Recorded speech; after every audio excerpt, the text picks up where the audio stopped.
Welcome guys, मैं आपका स्वागत करता हूं मेरे चैनल एनिमेशन वर्ल्ड पर। और आज हम डेथ नोट का सेकंड एपिसोड एक्सप्लेन करने वाले हैं। तो यार वीडियो बहुत ज्यादा इंटरेस्टिंग होने वाली है। अगर आपको वीडियो अच्छी लग रही है तो यार वीडियो को लाइक कर देना। चैनल पे नए हो तो यार चैनल को सब्सक्राइब कर दो। तो यार बिना किसी देरी के आज की वीडियो को स्टार्ट करते हैं। Flip a bag, now I'm serving a Tesla. Going back, shawty with me, I stepped up. GTA for the ops, ain't no less stuff. Shawty born to be my angel, yeah I'm blessed up. Cooking right up in the stool, gotta check the fan. Yeah I'm watching out for ops, yeah they know. तो भाई episode की starting में हमें light को दिखाया जाता है जो अपनी क्लासरूम में अपनी क्लास अटेंड कर रहा होता है। वहीं पे हमें क्लासरूम में रियूक को भी दिखाया जाता है जो लाइट की डेस्क के पास बैठा होता है। कुछ ही देर में भाई लाइट की क्लास ओवर हो जाती है, जिसके बाद रियूक लाइट से बोलता है कि ये जगह कितनी ज्यादा बोर है, और उसके रिप्लाई में लाइट उसे कुछ नहीं बोलता और वहाँ से चला जाता है। और फिर हमें स्कूल के बाहर का सीन दिखाया जाता है जिसमें रियूक लाइट से पूछता है कि तुम मेरे सवालों का जवाब क्यों नहीं दे रहे, तो जिसमें लाइट बोलता है कि तुम्हें कोई नहीं सुन सकता और मुझे सब सुन सकते हैं। और तभी फिर एक स्टूडेंट लाइट को हेलो बोलता है और लाइट उसे बोलता है कि मैं अभी थोड़ा बिजी हूँ, जिस पर रियूक बोलता है कि तुम बिजी कहाँ से हो, तुम तो सिर्फ अपने रूम में बैठे टाइम पास करते रहते हो। जिस पर लाइट बोलता है कि नहीं रियूक, मैं बहुत ज्यादा बिजी हूँ और मुझे एक बहुत ज्यादा इंपॉर्टेंट काम करना है। और फिर हमें लाइट का रूम दिखाया जाता है जिसमें लाइट अपने डेस्क पे बैठा हुआ डेथ नोट में नाम लिख रहा होता है। और रियूक तभी उससे पूछता है कि तुम इतनी ज्यादा मेहनत क्यों कर रहे हो, जिस पर लाइट उसे बताता है कि उसके पास बहुत ज्यादा कम टाइम है और उसे अपनी एजुकेशन भी मेंटेन करनी पड़ती है, तो इस वजह से वह अपने टाइम को बिल्कुल भी मिसयूज नहीं करना चाहता। और तभी लाइट की सिस्टर उसके रूम का डोर नॉक करती है और उससे पूछती है कि क्या वो मैथ्स होमवर्क को करने में उसकी हेल्प करेगा। तो लाइट उसे हाँ कहकर अपने रूम का डोर ओपन करता है और उसकी सिस्टर रूम के अंदर आकर उसकी डेस्क पर उसके ड्रॉर के साइड में बैठ जाती है जिसके अंदर डेथ नोट होती है। और तभी रियूक लाइट को बताता है कि डेथ नोट को जो भी टच करेगा वो शिरिगामी को भी देख पाएगा। और ये सुनकर लाइट थोड़ा गुस्सा होता है और ये बात सोचने लग जाता है कि रियूक ने इतनी इंपॉर्टेंट बात अभी तक मुझे क्यों नहीं बताई।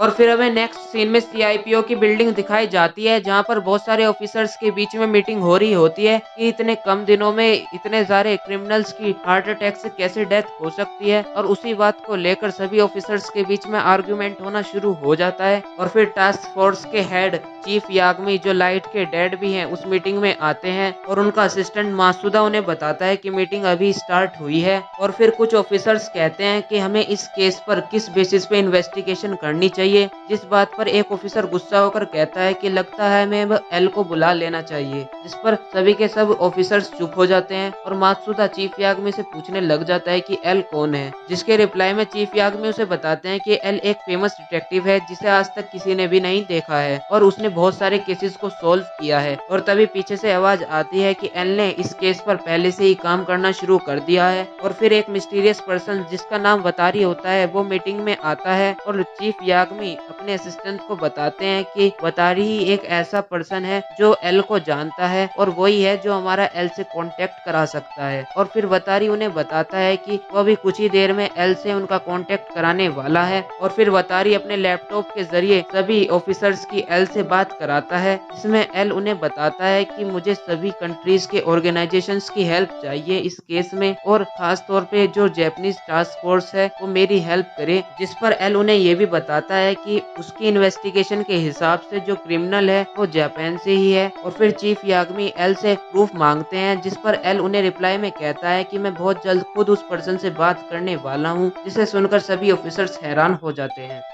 और फिर नेक्स्ट सीन में हमें लाइट का रूम दिखाया जाता है जहां पर लाइट अपने डेथ नोट को छुपाने के लिए अपने ड्रॉर में एक मैकेनिज्म लगा रहा होता है, जिसे देखकर रियूक कहता है कि जब भी किसी ह्यूमन को डेथ नोट मिलती है तो उस ह्यूमन के लिए उस डेथ नोट को छुपा कर रखना ही सबसे मुश्किल काम होता है, पर तुम पहले ऐसे ह्यूमन हो जिसने इसका हल निकाल लिया है। जहाँ पर सभी पर्सन अब लाइट को कीरा के नाम से जानने लगे हैं और इंटरनेट पे उसे बहुत अच्छा खासा सपोर्ट भी कर रहे हैं, जिसे देखकर लाइट बहुत ज्यादा खुश होता है और वो रियूक से कहता है कि मैं जैसा चाहता था वैसा ही मेरे बिल्कुल प्लान के हिसाब से सब कुछ हो रहा है। और तभी टीवी पर एक न्यूज फ्लैश होती है जिसमें बताया जाता है कि इंटरपोल वर्ल्ड वाइड एक इम्पोर्टेंट अनाउंसमेंट करना चाहती है। और फिर हमें एक पर्सन को दिखाया जाता है जो अपना नाम लिंड एल टेलर बताता है और वह पर्सन ये भी रिवील करता है कि वही असली एल है, जिसे सुनकर सभी इंटरपोल के ऑफिसर्स हैरान हो जाते हैं। और वह पर्सन अपने इंटरव्यू में कीरा को कहता है कि तुम बचोगे नहीं क्योंकि तुम एक गुनहगार हो। और ये सुनकर लाइट को बहुत ज्यादा गुस्सा आ जाता है और वह उस पर्सन का नाम अपने डेथ नोट में लिख देता है, जिस वजह से उस पर्सन की कुछ ही सेकंड्स में हार्ट अटैक से डेथ हो जाती है। और ये देखकर लाइट बहुत ज्यादा खुश हो जाता है। और तभी टीवी पर एल का साइन फ्लैश होता है जिसमें एल बोलता है कि मैं बहुत ज्यादा हैरान हूँ कीरा, तुम बिना किसी के कांटेक्ट में आए किसी भी पर्सन को मार सकते हो। और एल उसे ये भी रिवील करता है कि उसने जिस पर्सन को अभी मारा है वो असली एल नहीं था, वो एक क्रिमिनल था जिसे आज फांसी मिलने वाली थी। और यह सुनकर लाइट बहुत ज्यादा हैरान हो जाता है। और फिर एल ये भी रिवील करता है कि कीरा ने अभी कुछ समय पहले ही मर्डर करने स्टार्ट किए हैं, क्योंकि उसने उसके फर्स्ट विक्टिम जिसे उसने शिंजुकू शहर में मारा था उसका भी पता लगा लिया है। जिसे सुनकर लाइट बहुत ज्यादा परेशान हो जाता है। और फिर एल उसे ये भी बताता है कि जो अनाउंसमेंट वर्ल्ड वाइड होने वाला था वो सिर्फ जापान के कैंटो रीजन में हो रहा है, जिससे ये भी पता चलता है कि कीरा कैंटो रीजन का ही रहने वाला है। और फिर एल कहता है कि मैं बहुत जल्दी कीरा को अरेस्ट करने वाला हूँ, जिसे लाइट एल का एक चैलेंज समझकर एक्सेप्ट करता है। और फिर र्यूक सोचता है कि दोनों ही एक दूसरे को ढूंढना चाहते हैं, जो पहले पकड़ा जाएगा उसी का खेल खत्म हो जाएगा। ह्यूमन सच में ही बहुत ज्यादा इंटरेस्टिंग होते हैं। और फिर एक सीन में हमें लाइट और एल का एक कंपैरिजन दिखाया जाता है जिसमें वे दोनों बोलते हैं कि मैं तुम्हें नहीं छोड़ूंगा क्योंकि मैं इंसाफ हूँ। तो भाई डेथ नोट का सेकंड एपिसोड यहीं पर एंड होता है। अगर आपको मेरी एक्सप्लेनेशन अच्छी लगी हो तो यार वीडियो को लाइक कर देना,